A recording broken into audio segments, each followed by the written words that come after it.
लो तोल नून दिया जिते दस ग्यारह डेढ़ मिठे किन माल्टे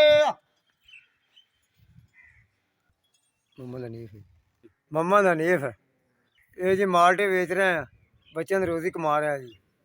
ये जी ठेंगे मंडियों लैके आए जी ये जी मान लिया अपने मान लिया 20 सिर पाए सन ते जिंदा जी माल बचा फिर नहीं बिकया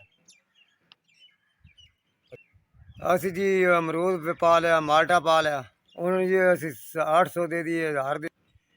सारी सुक्कियां रोटियां लोया ललून कंगे वाला वार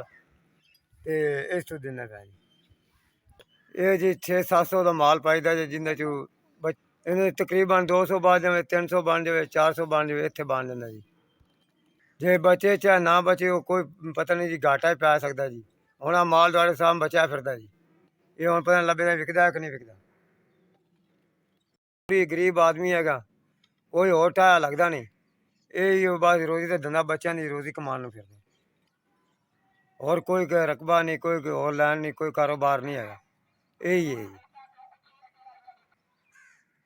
तालबा मतलब अगर कोई माल वाल पावांगे कोई रोजी बच्चों की बचेगी जे ना जो थोड़ा बहुता पाए ना बचे तो बच्चे बैठे ने चार चार जी वो जी 4000 दिता अल्लाह का भला करे उन्होंने मियाँ अल्लाह खुश रखे कामयाब रखे जिस महीने ने 4000 रुपया दिता है जी अल्लाह ताला उन्होंने तंदरुस्ती देवे खुश रखे आबाद रखे तो जिन्हें जी साड़ी हेल्प की जी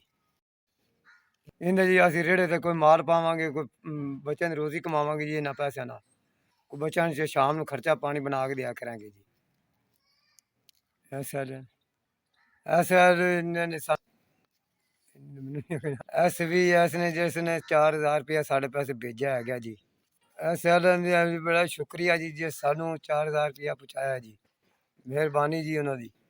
जो साड़ी संभाल कर ली है जी जी अल्लाह इन्होंने खुश रखे मैं बहुत राजी हाँ जी कन्ना तिक्कर राजी हाँ जी